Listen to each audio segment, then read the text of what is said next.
Welcome to the Flat Track Factory. In today's video, by viewer request, the pit crew and I are going to talk about the remote starter for a flat track racing motorcycle. Check it out.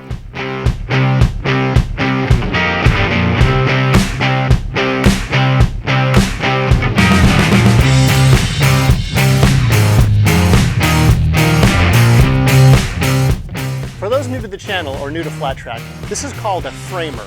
That comes from the root word frame, meaning the frame is purpose-built for flat track racing only. And then an engine that is either purposely built for flat track racing or highly modified for flat track racing is installed in it. There's nothing on this motorcycle that is not about racing flat track. So some of the things that may come in some engines are removed. In this case, the Rotax, the kickstarting mechanism is completely removed. In fact, I don't know that you could even start it if it was installed. It has extremely high compression. It's a large engine to begin with, and it has been tuned for racing purposes. So ease of starting is not one of them. It is not a pleasure motorcycle. It is pure business. So, and also the kickstart mechanism on this motorcycle is on the left-hand side. So how are they started? Well, you've got a couple of options. You can have an onboard electric starter, which is becoming more popular, but that's additional weight and complexity that, again, we don't need to race flat track. You can push start it. It can be done. That's all we did for the first, I don't know, 20 years of my flat track life. But several years ago, numerous years ago, this remote starting technology was adopted, and several people have made them, and they're commercially available. This one's custom built. But let's take a little bit closer look as to how it actually functions. We're here on the left side of the motorcycle, obviously. The Rotax crankshaft spins counterclockwise as we're looking at it from this angle, and there's two basic pieces of kit. The first kit is the starter drive nut, or I guess that's actually a bolt head, that goes onto the crankshaft. And then the second piece, of course, is a remote starter. So let's break this down and look at each of them individually. We'll pull the cover off here and take a look at what's behind it. So we have some fun and distracting stuff here. The cam is belt driven off of the crank pulley, and the starter kit goes onto the actual crankshaft pulley with this bolt head that you will attach the starter to, and then there is a locking nut. And this kit is by Jerry Wilhelmy at General Engineering. I think it's arguably the best one on the market. It locks on there, and you don't have the back-off problems. Plus, some of the other less sophisticated kits have what looks like to me the drive extension off of a half-inch socket set or something, and they get beat up and it just looks unworkmanlike. So this one's pretty trick. In my mind, there's two basic remote starter theories. One is a two-handed design, and this is the single-handed design. What's the difference? Well, if it's a two-handed situation where you have two handles with the starter in the middle, somebody's probably going to have to hold the bike, steady the bike, and fiddle with the throttle and these sort of things. Where this design, you can simply grab a hold of it and actuate and start the motorcycle yourself. I mean, you can still have somebody help here, but if you're in your pinch, it's a one-person deal.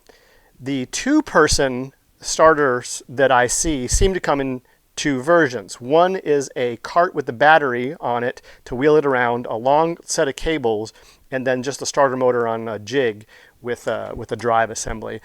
So, and another is where it's all integral with the battery box and the starter motor on one chassis.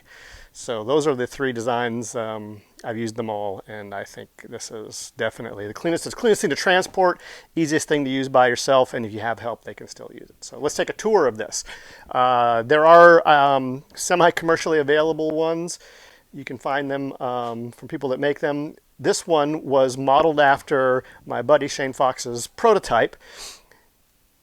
I took it to a acquaintance who happens to be a fabricator for one of the gigantic stock car teams around here. I live in the Charlotte area, so these level of fabricators are available, and sometimes you can talk them into doing side jobs. Looks like some really cool welds to me, and I brought the materials to him and he did it. So what do we got here? Obviously got a little handle here and a grip, and the starter actuator button is up here. This way you can just hang this off one-handed and hit the button. It spins it up. The appropriate starter motor for your application, the Rotax spins depending on which side of the engine you have to access. Some you have to access on one side or the other. You'll need a starter that spins the right way. 2.6 liter Dodge Caravan from the 80s, if I'm not mistaken. Some other applications too.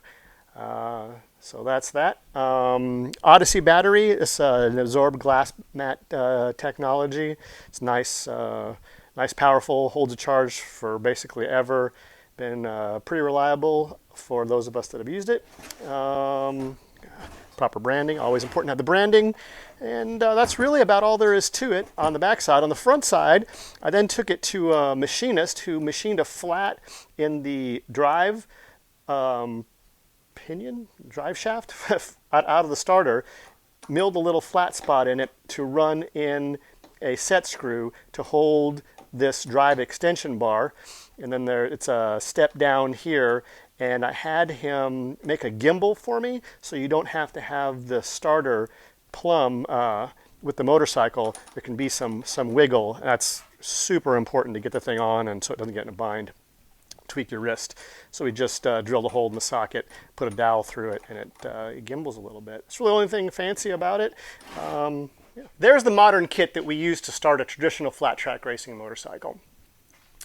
I know these videos can get long, and I don't want to waste your time showing you how it works, so just kidding. Of course I'm going to show you how it works. But first, I need to talk to you. 80% of you people that watch these videos are not subscribed. The videos are not getting pushed out to you guys, so I need you to do a couple of things. Make sure you hit the subscribe button, then also hit the notification bell. That way YouTube knows you actually want to hear when we get a video out, and maybe share one. So I'll crank this girl up and let you listen for a minute, and then you'll see some various other videos that you may have missed in the past pop up. I'll tell you now because you won't be able to hear me later. Thanks for watching.